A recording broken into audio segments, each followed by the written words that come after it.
I truly believe that one of the things that really holds us back from moving faster into this new world is the fact that we have an entire system, highly performant system that's only looking at outcomes.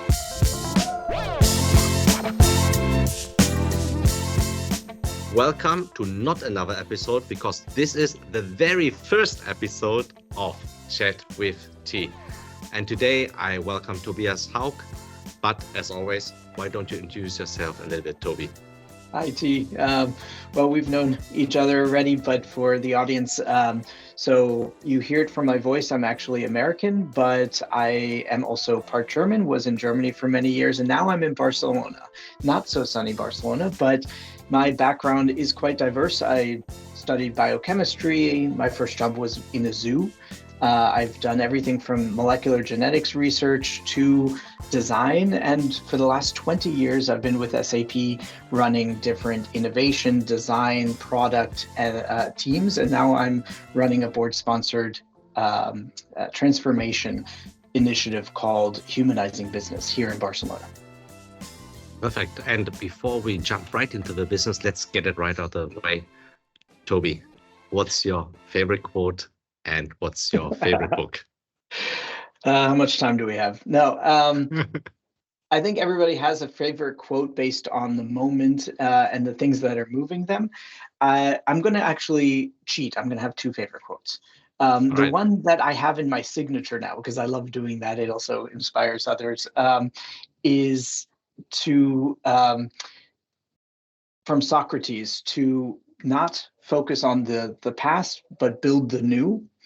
And I think we're in a moment of change and transformation. And so it is so easy to be focused on what happened in the past and start ignoring where we need to go. And I think we're in a moment where we all need to look forward and also start actively building and doing things, not just talking about it. So I love that quote. And the other one, I think it's from Marie Angelou, and that is, let me accept the things I can. Let me change the things I can change, accept the things I cannot change, and have the wisdom to know the difference between the two. And I'm working on the wisdom part. Let's put it that. And from books, I'm a huge sci-fi and fantasy nerd, but I also always have two books next to my bed.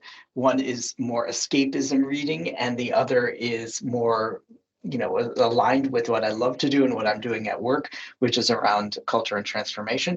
The one that everybody in the new work movement will always quote is Frederick Lulu's Reinventing Organization, and it's great, but I actually like some of the books like Stanley McChrystal's Team of Teams, because it's an actual live explanation of what he did as a leader and how he had to adapt and how he broke down hierarchies and created transparency and communication in I would consider one of the most hierarchical structures of the past, and that is the military.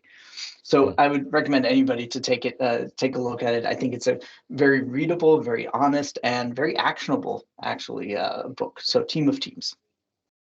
Definitely we'll have a look at that. But yeah, you mentioned already, maybe some of our listeners can guess what it's about. So the theme today is what's new in new work.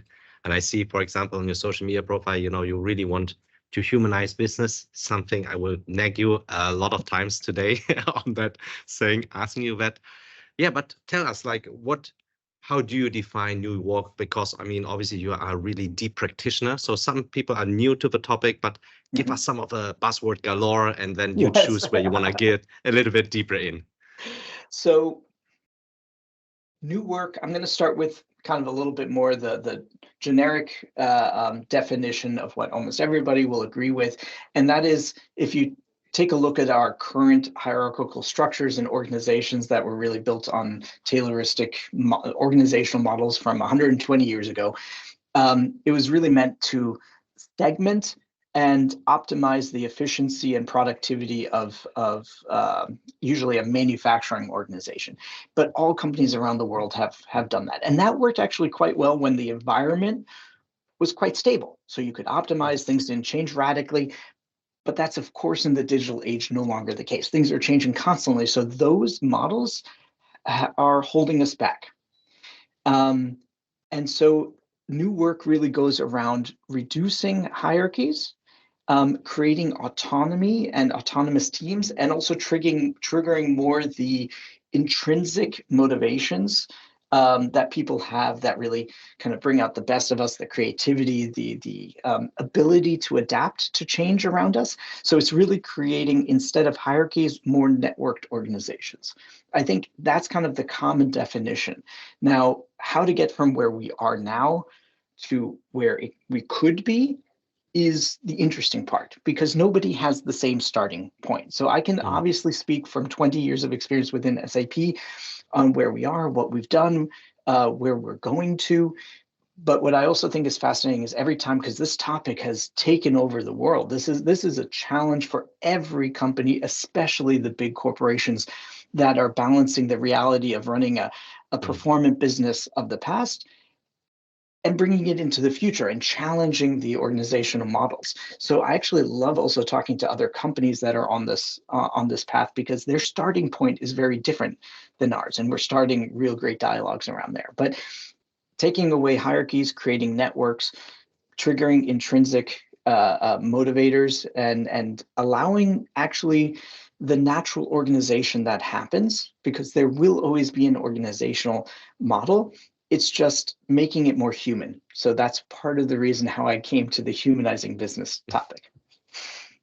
Very good. But what would be, let's say, in a not dystopian, but in a Mhm, utopian way, then like one of the optimum? And obviously, there's always a change involved, and you can always yeah. get better. But what would be like a cool milestone to reach as a human society, or let's say as a conglomerate around the Mhm. world? Yeah. So I'm setting some parameters for you here. Where what would be like a cool milestone to reach?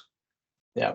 I Okay, I'm really going to go utopian on this one, okay? All right. So that is, I think, beyond just a corporation and our structure.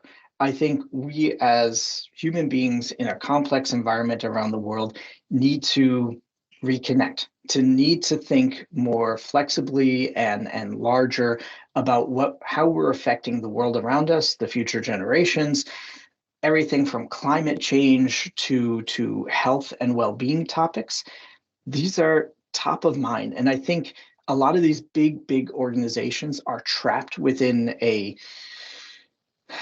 very tight reined modern capitalistic environment that also needs to adapt.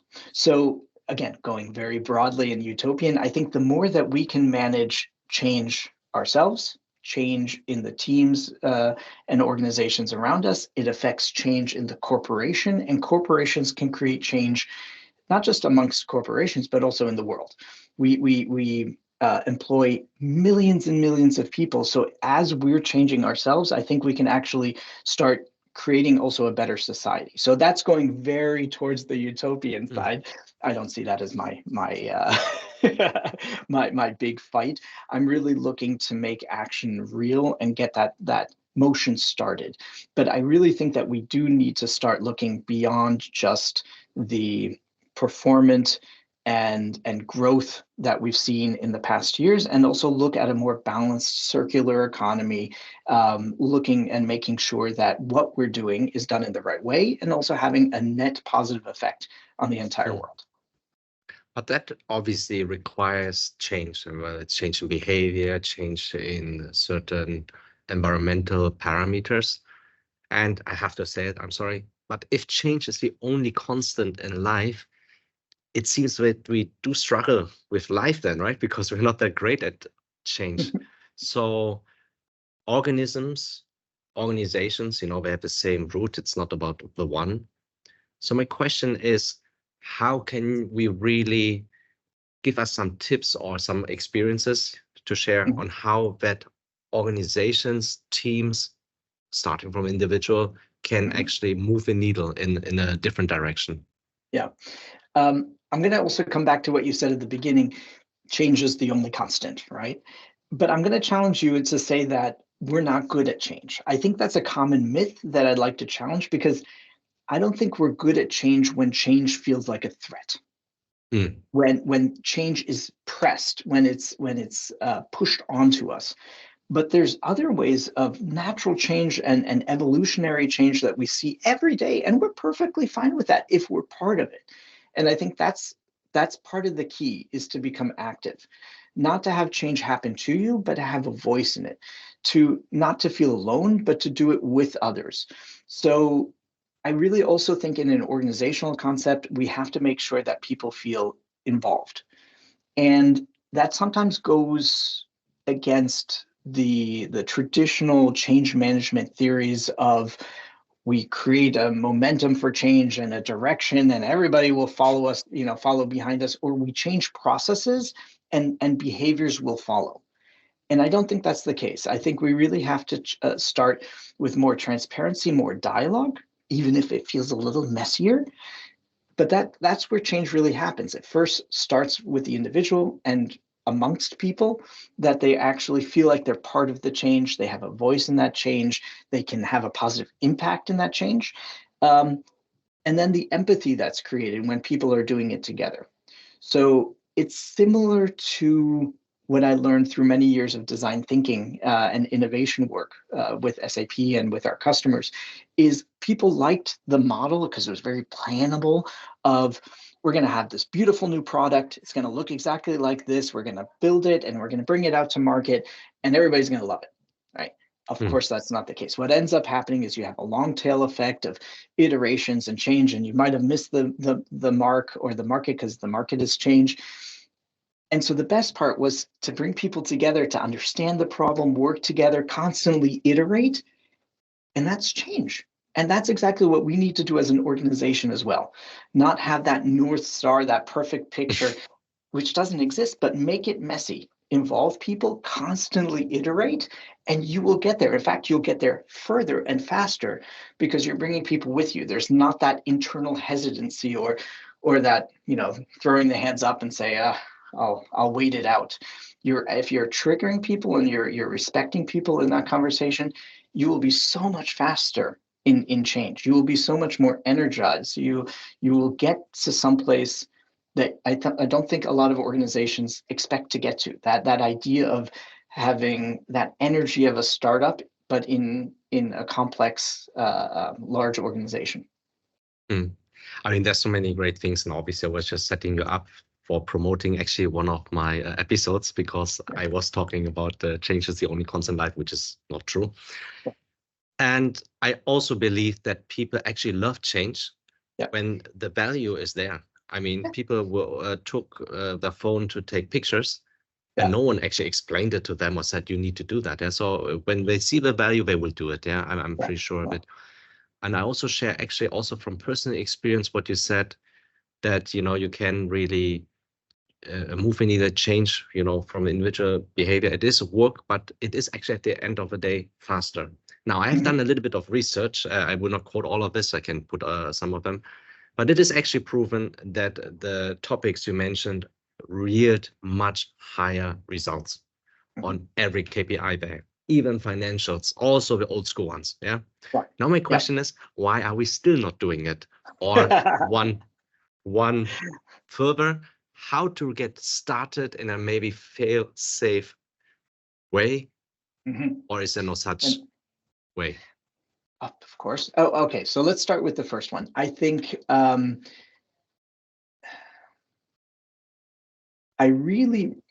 truly believe that one of the things that really holds us back from moving faster into this new world is the fact that we have an entire system, highly performant system, that's only looking at outcomes. Very, very, very few. I think only in the smallest of startups and organizations where people really see the inputs and the outputs. As soon as you get above a minimal size, every organization says, okay, I'm in charge of sales outputs. I'm in charge of getting that product or the next sprint out the door. You're looking at efficiency of output, but you're rarely looking at the whole picture of how organizations work, right? So we can even be talking about something like well-being, right? And balance And that obviously leads to more productivity, because if people are burned out, if they are getting ill and they have unplanned leaves, you can track all these things and see the effect, the monetary effect this has on organizations. And I think it was somewhere around 9.8 billion for US, just the US market in companies, looking at the well-being aspect. But okay, people don't connect the well-being with the outputs. If they did, it would be so much easier. I've had a similar experience when I started the initiative here in sales. We tracked the effect on employee experiences and the culture that we have on sales outcomes, because in sales everything is number driven. And we came, just for this small location of sales for SAP, to over a 10 million euros revenue impact by adjusting a few of these levers. Everybody, I mean, this was a powerful metric, but it gets lost because the next quarter you got to meet those numbers, and that has to be out the door, and you accept it, but you don't connect it. And I think that is a challenge multiplied on a larger scale for all organizations and all companies, is that we've made that disconnect, and that makes change difficult. The second part, which I'm trying to remember what your second part was. I just talked so long I'm about also the so first inspired and amazed because you actually explained the importance of processes, because processes will actually yield a good outcome consistently. Otherwise, you are often just lucky. But also the best process can yield bad outcomes, because if it's not in the right context and in the right proper execution, and even starting with that, if you don't even have a strategy where you actually really want to go. Yeah. So, really, it is really helping. So the second part was related to the topic of, is there like a fail-safe kind of approach, how to get started with small baby steps, baby steps. Yeah. What works, like nearly always in your experience? So here's the thing. I'm going to connect the two last parts. I believe in process, but I also believe in being context aware. So what we've established as a process over the last 4 years here in Barcelona might not make sense one-to-one in Japan or in SAP in Brazil. So you have to take inspiration, but adapt it and adopt it in your own context, right? So I think process is, you have to be careful to understand how you see processes. Fail-safe ways, I think the smallest the better. I think I truly believe that if you change yourself, people around you change. It's also a good quote, but it's so you really can start with things that are within your control. And by that, I mean, I've seen people on different parts of their new work journey just saying, okay, I want to craft my own job. So I have a job, I'm in this role, I'm in this team, these are the expectations, but how I do it can be based on my strengths. They start setting their own goals. They start talking to their manager and say, hey, you could help me get better this way. Kind of, if you would, paraphrase or rephrasing it, almost giving their manager a goal. And the most powerful is then people start talking as a team, saying, hey guys, what do you think? What do you think? Should we do it this way or try that? And no manager in their right mind stops that. They love that energy that's created the innovation, but it starts with the individual talking to the people around them, saying, hey, let's try something a little bit different. So in your environment, to prototype something that is low risk. And I'll give you an example. One of the things that we did here in Barcelona, which I brought from my App House days within SAP running innovation teams, when there's a new management position open, we actually do a 1-hour mini workshop with the team, that the team writes the job description for their future manager, right? It's 1 hour. It is a common approach just to, like everybody knows what a job description looks like. But if you get rid of the fluff about, hey, this is SAP and we're awesome, and here's all the small details, the job description really goes down to two things. It's about what that person is expected to do and how that person is expected to do it. And if you can engage a team in those two realms, you'll see that everybody has a different image in their head of what a perfect manager is. And so through that discussion, they start gaining empathy for the role. And also when whoever gets the position, they actually get a piece of gold, a piece of paper from the team saying, this is what we've discussed and what we expect of you to make us even better than we already are. Right? It's a wonderful start for any new manager. And that's what I mean by a micro intervention. It's just 1 hour. It's a very simple facilitation workshop technique, but it starts a virtual cycle of people feeling listened to, engaged, defining their team's strategy. And after that, you actually see not only who's gotten selected, because the team plays a role in the selection process, not the final voice, right? But Right. a strong voice. And that person has a different respect with their team, and also seeing management as a vital part of a team, but not above a team. Right. So I think that's also like these little micro interventions. That's one of many. And like I said, between companies, we're starting to actually form a playbook of micro interventions of people trying different things. Unilever is doing incredible stuff in this realm. So I think we also have a lot to learn from each other about trying things out in small, safe little ways. Hmm. But it has a psychological change embedded behind it. I love it. And if I may just share one small memory lane anecdote, when I was still in Siemens, I actually let all my employees write their own goals. Yeah. And I Yep. said, if you actually write, let's say, a really stupid goal, then that's fine. I will still accept it, but Yeah. probably we will not be working for too long. Yeah, because you're just Yeah. trying to make it too easy, right? Yeah. But the funniest thing is, like, if I said, let's say, some guidance, what kind of topic areas, what I noticed was the goals my employees wrote were always more challenging than Yeah. I would have actually asked them to do. Yeah. And they were And we're still creative. overachieving. And they're Yes. even still overachieving it. Yeah. So it's like really like a win-win for everyone. So maybe it's too utopian, but maybe we will let our quota carriers one day write their own quotas. Let's see. So I've been trying to scratch at that door for a while, but we've been doing something similar. I mean, my teams in the past, 20 years have been defining their own goals, right?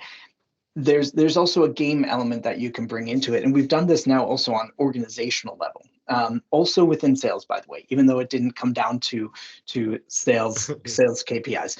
But for instance, we had our board member at the time said, "Hey, here are the 5 big goals for the year." And we did a full day workshop with all the teams, not just sales, but all the supportive teams around that, saying, okay, the first step is from those 5, only 4 were really relevant to this part of the organization. And we said, what are all the things you could do to get there? And we brainstormed. We had, I don't know, 200 ideas. Could you do this? We could try that, right?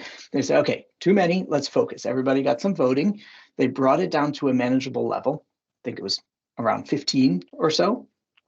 And then we put it up on the wall, and everybody had some time to reflect, to walk along the walls, to consider, and then they had to write their name under at maximum 3 goals that they and their teams would support.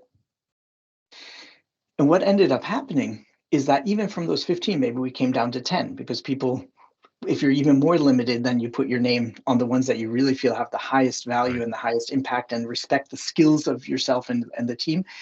And then they were self-forming teams. Then there were 5 names under one task, and they started working together in a new way on a task that they defined themselves to reach a goal that the board had set.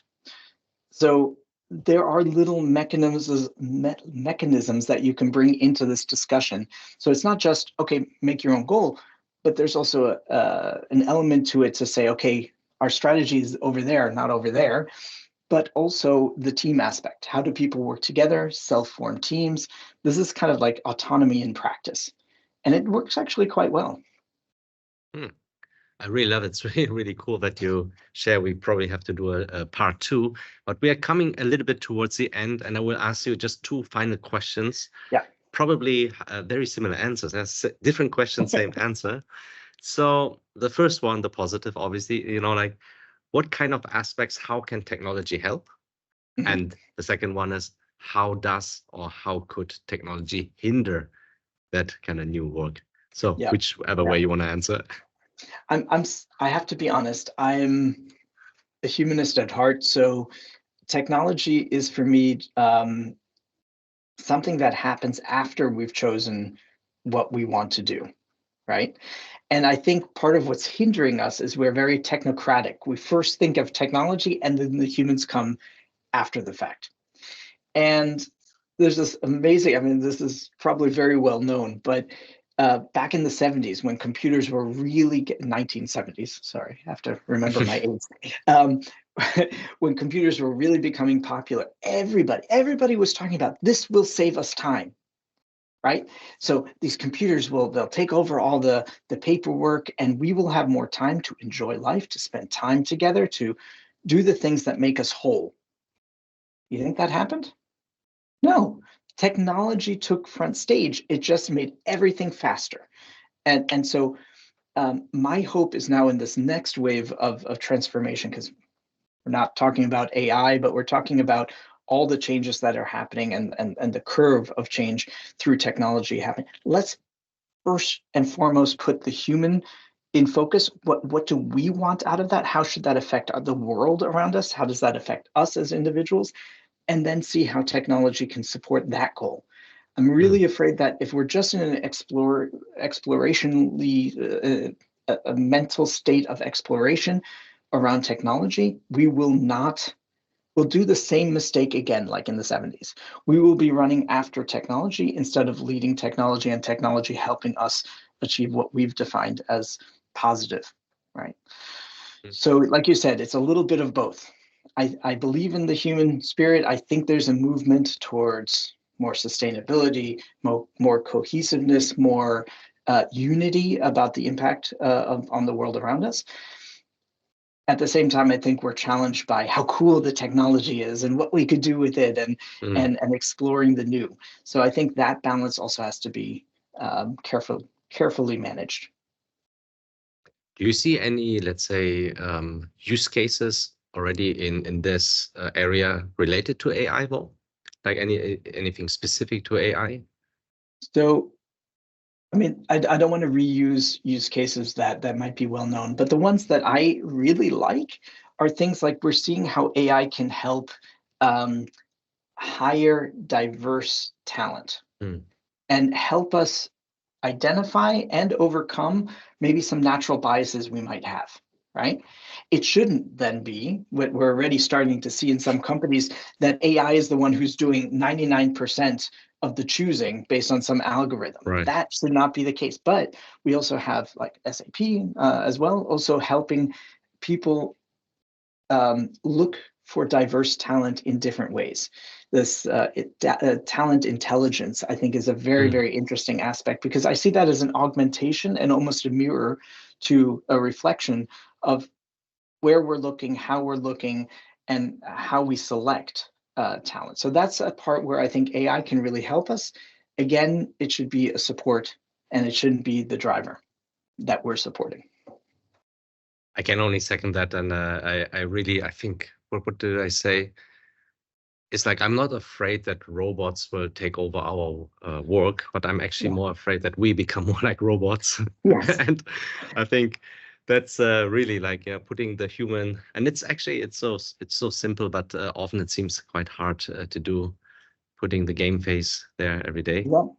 But I have to also say this is so active in so many companies. So I just my last real word is that I hope people get engaged in the conversation in their own companies and between companies, because I've gotten inspired what, like I mentioned before, Unilever is doing around new organizational structures, respecting different ages. They're doing work around purpose that has real powerful impacts on the organization as well. You might have heard that the CEO of Bayer recently went on stage and held up a book of, the book is called Humanocracy, but it's all based on the same new work principles, and said, I want to move the entire company to become more autonomous, less hierarchical, and free up the energy. And so now we're starting to have conversations with Bayer as well, because we've gone through a similar journey. And I love the idea of companies connecting, learning from each other, and actually helping to shape that future together. So I hope anybody who's listening also feels like they can get engaged, they can do it in their own environment, but they also can connect to other people in similar organizations around the world.